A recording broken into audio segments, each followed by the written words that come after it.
Assalamualaikum warahmatullahi wabarakatuh. Yang terhormat Bapak Weli Hadi Gunawan SEMM selaku dosen pengampu mata kuliah Digital Entrepreneurship dan rekan-rekan manajemen 9I yang saya banggakan. Pertama-tama, marilah kita panjatkan puji syukur kehadirat Allah SWT karena atas rahmat dan hidayahnya kita dapat melaksanakan kegiatan belajar ini. Dan sholawat serta salam semoga tetap bercurah limpahkan kepada junjungan kita Nabi Muhammad SAW, kepada keluarganya, para sahabatnya, dan kepada kita selaku umatnya yang semoga mendapat syafaat darinya. Amin. Di sini saya atas nama Risma Rismayanti selaku moderator dari kelompok 3 yang akan membahas mengenai BMC atau Business Model Canva. Saya tidak sendirian, saya ditemani oleh rekan saya Diha Priyanti, Eva Novariasa, Nur Aini, dan Muhammad Rizky Kurniawan. Presentasi kali ini akan langsung dibuka dengan pembacaan materi dari masing-masing presentator. Kepada para pemateri, saya persilahkan. Di sini saya akan menjelaskan BMC yang telah kelompok kami buat.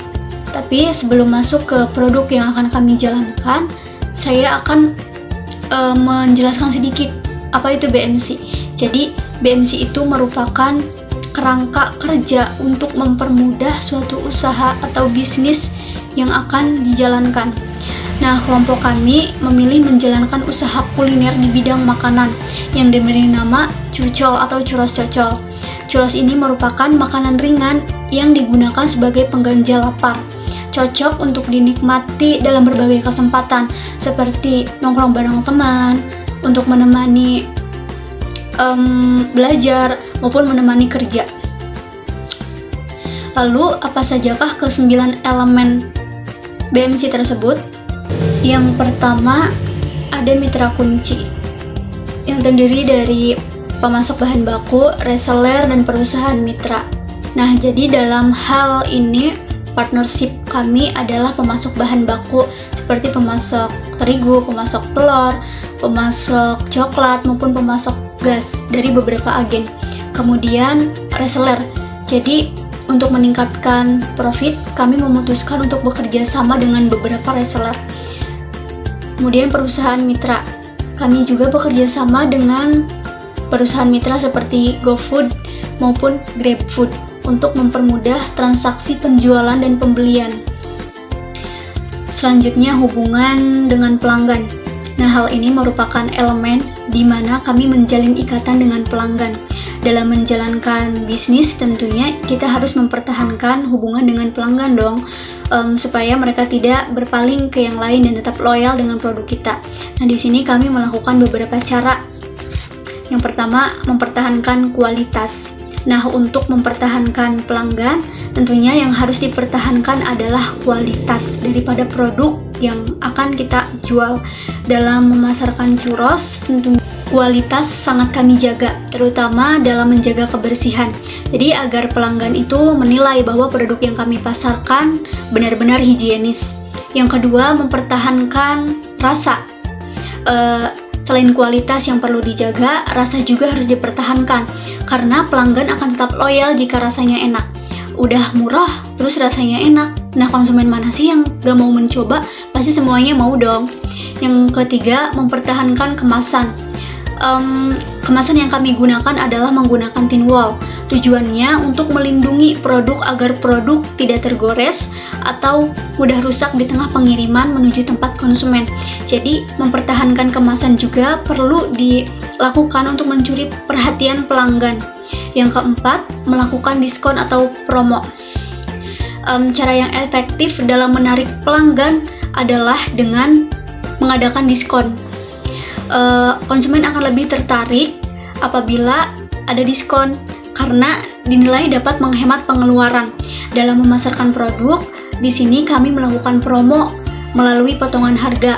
Misalnya dari harga 13.000 menjadi 6.500. Nah, kemudian ada diskon ongkos kirim yang memberikan syarat minimal pembelian.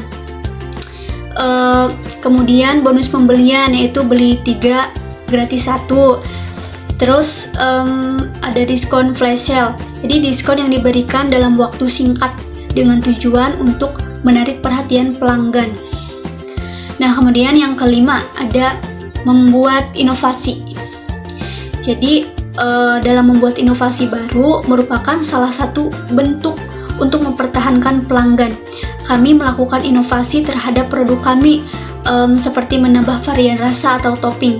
Yang tadinya hanya ada topping coklat, jadi ada beberapa macam topping seperti matcha, strawberry, blueberry, kemudian tiramisu, cappuccino, dan lain-lain. Nah, selanjutnya yaitu aktivitas kunci. Yang pertama, membeli bahan baku. Nah, untuk pembelian bahan baku, kami menggunakan bahan-bahan yang berkualitas, mulai dari tepung terigu, coklat batang, gula, dan lain-lain. Selain itu juga, kami menggunakan kemasan yang praktis, mudah dibawa kemana-mana, dan tidak akan beleberan karena kami menggunakan wadah yang berbeda untuk seusia-cocoknya. Lalu yang kedua ada aktivitas produksi. Untuk produksi sendiri, kami akan memproduksi churros apabila ada orderan masuk, sehingga konsumen akan mendapatkan churros yang masih baru dibuat dan hangat karena baru saja kami goreng. Dan juga kami akan memproduksinya di rumah karena kami belum mempunyai toko ataupun outlet sendiri. Lalu yang ketiga ada aktivitas pemasaran. Untuk proses pemasaran, kami menggunakan media sosial. Kami menyebarkan pamflet melalui Instastory ataupun status WA. Untuk saat ini, kami hanya menggunakan kedua media sosial tersebut. Namun kedepannya, kami akan merambah ke jejaring sosial media lainnya untuk meningkatkan penjualan dan pelanggan. Lalu yang terakhir ada aktivitas penjualan. Nah, untuk penjualan, kami masih berbasis online dikarenakan kami belum mempunyai toko ataupun outlet sendiri. Jadi, untuk para konsumen yang ingin memesan churros, bisa langsung menghubungi Instagram ataupun nomor WA yang sudah tersedia. Nah, yang selanjutnya ada segmentasi. Nah, yang pertama ada demografis. Nah, untuk churros kami ini dapat dikonsumsi oleh siapa saja, mulai dari anak-anak, remaja, sampai orang dewasa pun dapat mengkonsumsi churros kami ini. Lalu yang kedua ada geografis. Untuk saat ini, kami hanya memasarkan untuk di daerah Kabupaten Kuningan saja, belum bisa menjangkau pemesanan keluar kota. Lalu yang ketiga ada psikografis. Di sini, churros kami hadir untuk para remaja atau mahasiswa ataupun pekerja kantoran yang tidak sempat sarapan ataupun makan siang dikarenakan banyak sekali tugas, sehingga mereka tidak sempat untuk sekedar sarapan ataupun makan siang. Jadi, churros kami hadir sebagai cemilan yang akan mengganjal perut kalian yang mengkonsumsinya apabila kita tidak sempat untuk sarapan maupun makan siang. Lalu yang terakhir ada perilaku. Nah, dikarenakan churros di Kuningan masih jarang, jadi kami membayangkan respon yang sangat luar biasa dari konsumen, dikarenakan memang belum banyak pesaing untuk cemilan churros ini. Baik, selanjutnya ada sumber daya kunci. Sumber daya kunci ini merupakan hal penting yang harus dimiliki agar aktivitas kunci bisa dijalankan dan value proposition-nya dapat ditawarkan kepada konsumen. Sumber daya kunci ini terdiri dari 4 unsur, yaitu yang pertama ada sumber daya fisik. Sumber daya fisik ini berupa tempat produksi dan juga alat-alat produksi. Kemudian yang kedua, sumber daya intelektual. Nah, sumber daya intelektual ini berupa ide bisnis, brand, dan juga kerjasama dengan perusahaan mitra seperti Gojek dan ShopeeFood. Kemudian, yang ketiga ada sumber daya manusia. Sumber daya manusia ini berupa para pekerja atau karyawan. Kemudian yang terakhir ada sumber daya finansial. Sumber daya finansial ini berupa modal yang digunakan untuk membangun bisnis churros ini. Selanjutnya ada keunggulan produk atau value proposition, berupa kekuatan dan keunggulan yang membedakan bisnis kami dengan bisnis yang lainnya. Keunggulan dari produk kami yaitu kami menawarkan produk dengan harga yang cukup terjangkau, yaitu dengan satu box yang berisi 8 churros dibanderoli harga 13.000.